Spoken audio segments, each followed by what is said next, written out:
Hey everyone, Delve here. You can check out my channels here. Today I'm going to cover the stat Intelligence in Dark Souls 3, which is my favorite stat in the series. Intelligence is primarily associated with a type of spells known as sorceries, and I do think that it's maybe at its weakest in Dark Souls 3. It can be quite bad in plenty of scenarios, but it can also be exceptionally powerful as well, so it's a stat that really rewards knowing the game fairly well. Before I go over in more detail, it's important to note that you may want to consider pairing sorceries with pyromancies, as they can be quite complementary to each other in this game. So we'll start with the upsides. The first and most obvious is the high range damage. No other single stat in the game can achieve the kind of range damage that Intelligence can, and it's extremely potent against many enemies and even plenty of bosses. That's because many enemies and bosses aren't really designed to fight against ranged attacks, and that's usually balanced since ranged attacks are relatively poor. But because the damage is so high, you can absolutely humiliate some enemies, and it's pretty enjoyable to watch. With that being said, it's still important to mention that this game has lots of enemies that will try to close the gap as quickly as possible, so this isn't always that crazy of an upside. It's not like Dark Souls 1 or anything like that. But when it does work, it's incredible to experience. Next up are the non-ranged spells, which are very fascinating. Most of them are melee range spells, which are not that great for damage, but do have wider attack arcs. Unfortunately, I think the majority of them are fairly unimpressive and not good in most scenarios.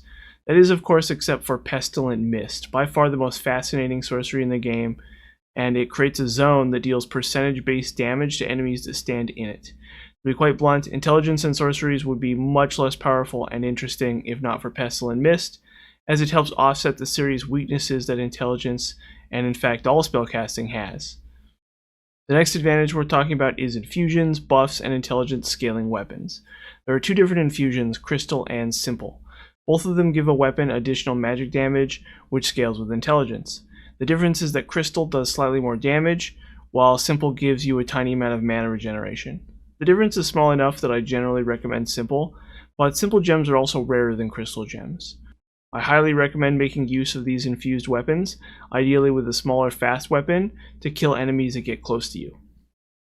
And of course, next up are weapon buffs, which are also quite good. You have access to these weapon buff spells almost from the beginning of the game, and they are actually quite good, basically adding free damage to any weapon which can be buffed. This is extremely potent in this game, unlike in other Souls games, because in previous Souls games, you had a limit on how many casts of the buff spell you got. So usually it was like somewhere between 1 to 3, and that was it.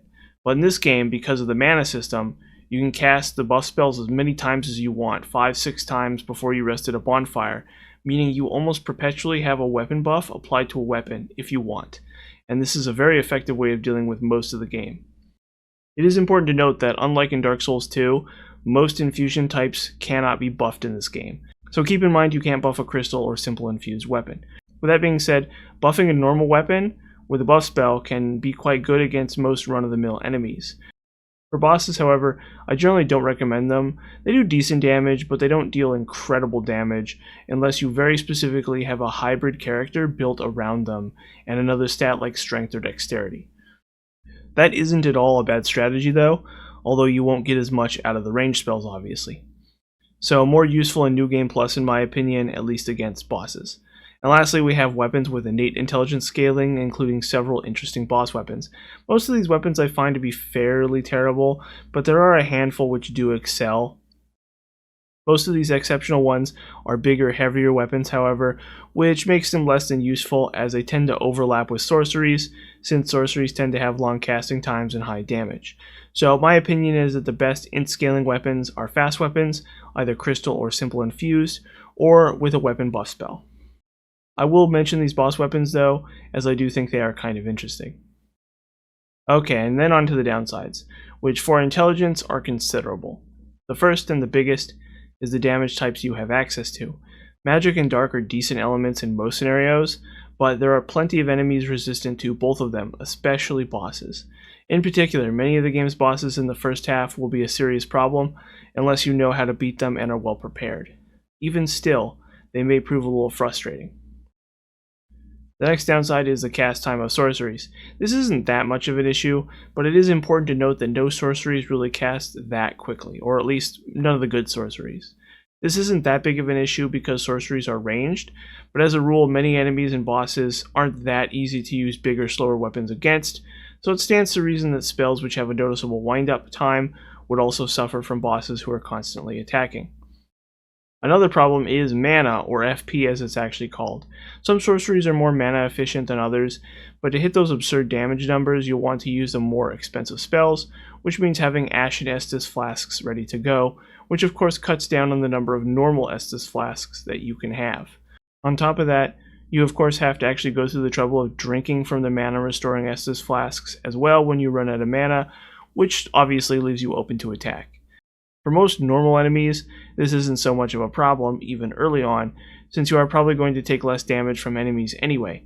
But bosses can be a different story, and if you don't bring the right ratio of orange to blue Estus, you could have a hard time here and there. Speaking of mana, there's another issue with intelligence as well. To make full use of sorceries, you are encouraged to spread your level ups kind of thin, since you will probably want some attunement for more mana and attunement slots, as well as some dexterity to improve your casting speed. And your ring situation isn't much better either because sorceries are directly buffed by rings as well. So to get rings like Estus Ring and Ring of Steel Protection, which are quite nice, you'd have to give up rings that increase your damage directly. So all taken together, intelligence and sorceries have lots of really good and incredible moments, but also plenty of bad ones too, and using them can prove difficult if you aren't well prepared to take full advantage of them. Okay, now onto the game progression. For starting class, the obvious choice here is Sorcerer. And the upside is that you start with more intelligence and more attunement, alongside 2 basic sorceries and a ring that boosts the damage of sorceries. Your other option is Assassin, which isn't a bad choice, since you will be able to gain access to the sorceries and the ring fairly quickly, although it is important to note that you'll probably want to consider hitting 30 intelligence relatively quickly, as you may need it for the 3rd boss. However, the Assassin's superior melee stats are a nice feature, so it is a real option. The 2 sorceries that the sorcerer starts with are Soul Arrow and Great Soul Arrow. One is the fast option and the other is the slow option that deals more damage and is more mana efficient. You can also buy Soul Arrow from the Shrine Handmaid, and you can buy Great Soul Arrow from Yoel of Londor, who can be recruited near the entrance to the Undead Settlement. He sells some other sorceries, but the only other one of special note, in my opinion, is Magic Weapon, which allows you to buff a weapon. Buffing a weapon and then using a shield is honestly a more efficient use of mana than actually casting Soul Arrow spells, at least at this point in the game. So don't be afraid to put more of your Estus into orange and then focus on that for dealing with enemies. You'll almost certainly have to use your weapon to deal with enemies like dogs anyway, so you may as well consider that as an option. It'll be a little while before you can get more sorceries, since the next trainer is Orbeck of Vinheim, who can be encountered in the castle right before the Crystal Sage. He sells Great Soul Arrow and Great Heavy Soul Arrow, which are basically strict improvements over Soul Arrow and Heavy Soul Arrow. In particular, these are fantastic mana efficient options, and are great options throughout the entire rest of the game in plenty of scenarios. One thing to note about Orbeck is that he will abandon Firelink Shrine permanently unless you provide him with scrolls before 6 bosses are killed. Fortunately, you can easily find 2 scrolls in Farron Keep nearby. Before we head there though, it's important to note that the Sage's Ring is also here, in a watery area beneath the castle, and this will improve your casting speed in general, so I highly recommend it. Okay, so on to Farron Keep, as there's a large number of sorcery related items here that may prove useful.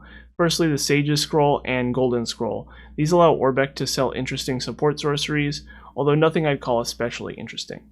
Giving him one of these will also unlock Pestilent Mist, however, which will be crucial for the next 2 bosses. Also here in Farron Keep is the Lingering Dragoncrest Ring, which can be obtained by killing the giant crab near the White Birch Tree. This ring extends the duration of weapon buffs and Pestilent Mist, so it's fairly crucial. Also near the Birch Tree is the Crown of Dusk, which reduces magic defense, but also increases magic damage. And of course, lastly, Great Magic Weapon can be obtained near the bonfire just before the Abyss Watchers.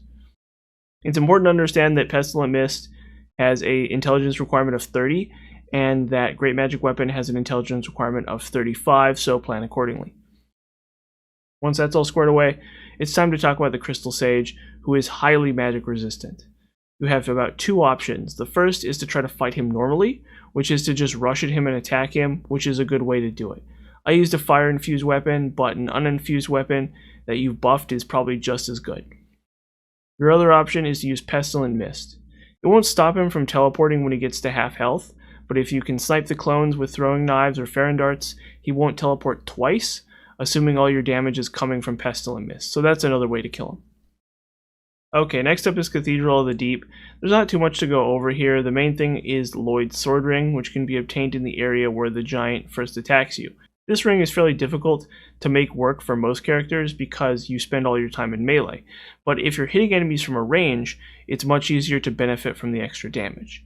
Otherwise, the only thing of note here is the boss. The Deacons of the Deep could be pretty difficult, assuming you try to use anything other than Pestilent Mist. But because they all sort of just stand around, the damage over time effect is absurdly effective. If you can't quite cast Pestilent Mist, probably a buffed weapon such as a longsword or a mace or something like that is probably just as good. The soul can be traded in with Ludleth of Corlin for your first dark element sorcery, Deep Soul. It's a pretty underwhelming sorcery, and the dark element is quite poor against most enemies, but it can be quite good against humanoid NPCs. My guess is it's an element that's supposed to be bad against monsters and good against other players. Wolnir is another boss that can't really be killed with sorceries, except for Pestilent Mist, of course, and supposedly Wolnir can be killed without even waking him up with Pestilent Mist, which is pretty cool. But of course, you can also just fight in the standard way with a buffed weapon. Irithyll, the Boreal Valley, is where things get interesting, so make sure you've been following Greyret and Siegvard's questline, as they'll be useful here. For starters, you can find the magic clutch ring near the third bonfire behind an illusory wall. The ring increases magic damage but reduces physical defense, and is an interesting option that I actually recommend equipping throughout most of the game. The last thing here is the Scholar's Candlestick, which can be bought from Greyret after he comes back from his second thieving mission. It's a pretty bad dagger, but it also increases the damage of sorceries as long as it's held. Okay, once those are covered, your next destination is Irithyll Dungeon, where you can firstly locate the Bellowing Dragon Crest ring, which increases the damage of sorceries by a whopping 20%. Once you get to the Profane Capital, you want to go along the optional path to the Toxic Swamp, as on the roof of the building is a mage carrying Logan's Scroll, which contains the highly valuable Soul Spear sorcery. This isn't especially mana efficient, but it does cast fast and deal solid damage, and goes through enemies too, making it highly useful. Nearby is also a Mimic, holding the best magic damage catalyst in the game, the Court Sorcerer's Staff, assuming you have high intelligence. With all the things you've obtained up until this point, your damage is actually quite exceptional, and you could probably even manage to kill Yorm using just Soul Spear, assuming you targeted his head. Although of course you can also just kill him the normal way. At this point, all the hard work pays off because I found that killing Pontus Solvane was pretty easy. His soul can be traded in for the Great Sword of Judgment, which is an interesting weapon that scales with intelligence, has a ranged attack, and can even buff itself for a short duration, making it a highly interesting weapon. Unfortunately, I don't think it's really worth using over a fast weapon. I personally went with a simple infused short sword, and it served me very well throughout the entire game. Speaking of simple infusions, there are two simple gems in the game. The first can be obtained from a crystal lizard in the area above the Pontiff Solvane boss room, and the other can be found in the first area with all the cells of the Irithyll dungeon, although you'll need the Giant's Coal from Anor Londo to actually apply the infusion to a weapon.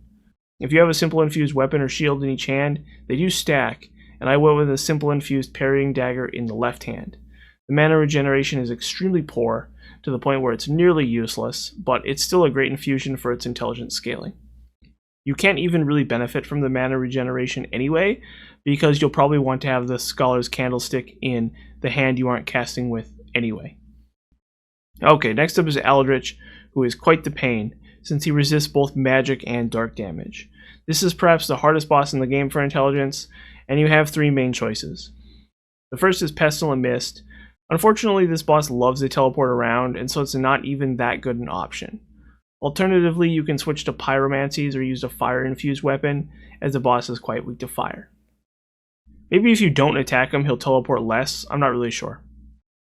At this point, there's only two more items of real interest, the first being the Crystal Scroll, which can be obtained by killing the Crystal Sage at the entrance to the Grand Archives. The easiest way to do this, of course, is to use Pestilent Mist. Crystal Soul Spear is one of the strongest sorceries, and it deals quite high damage as well as casts fairly quickly. Even the remaining magic-resistant bosses are fairly weak to it, although you may still want to pair it with Pestilent Mist or resort to fire damage.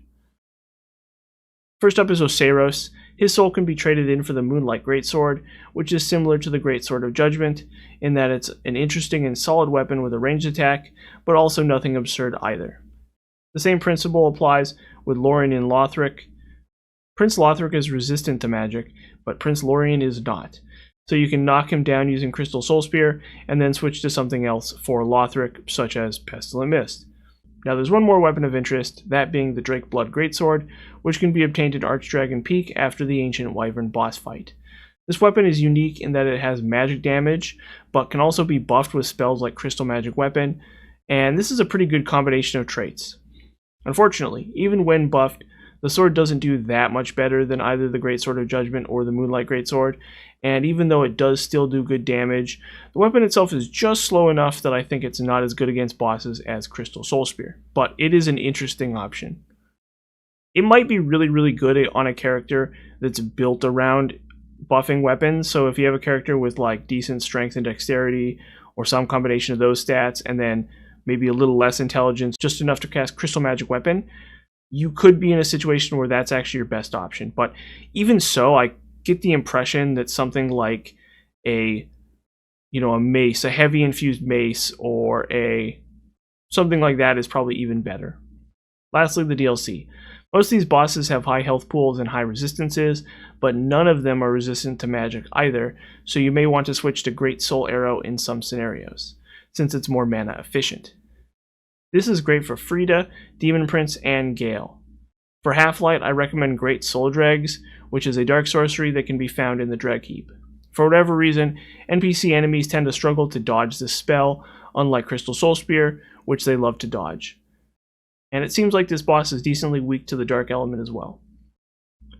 For Midir, you can either use Pestilent Mist, or you can attack his snout with a weapon. I highly recommend not trying to make use of Crystal Soul Spear here. His health total is extremely high, and it won't even stagger him, so you'll never get the critical hit on his face either. Unfortunately, a sorcery-oriented character is going to be spread a little thin, since sorceries benefit from a lot of stats. First things first, you'll want to consider investing stats so you can use a decent shield and weapon. So somewhere in the 11 neighborhood for both strength and dexterity. From there, an intelligence of 30 is a good idea for Pestilent Mist, 32 for Soul Spear, and 35 for Great Magic Weapon. Crystal Soul Spear is at 46, and Court Sorcerer's Staff outstrips Sorcerer's Staff at 53 intelligence. The last soft cap for intelligence is 60. Attunement is another stat to keep your eyes on, but I personally don't believe you need more than 25, and I would not prioritize leveling it either. At 25 attunement, you can cast 4 Crystal Soul Spears before running out of mana, which is kind of nice. Maybe you could go a little more so you could buff your catalysts as well, but I don't think it's necessary. Dexterity is also a nice stat to have, since it increases the cast speed of your sorceries.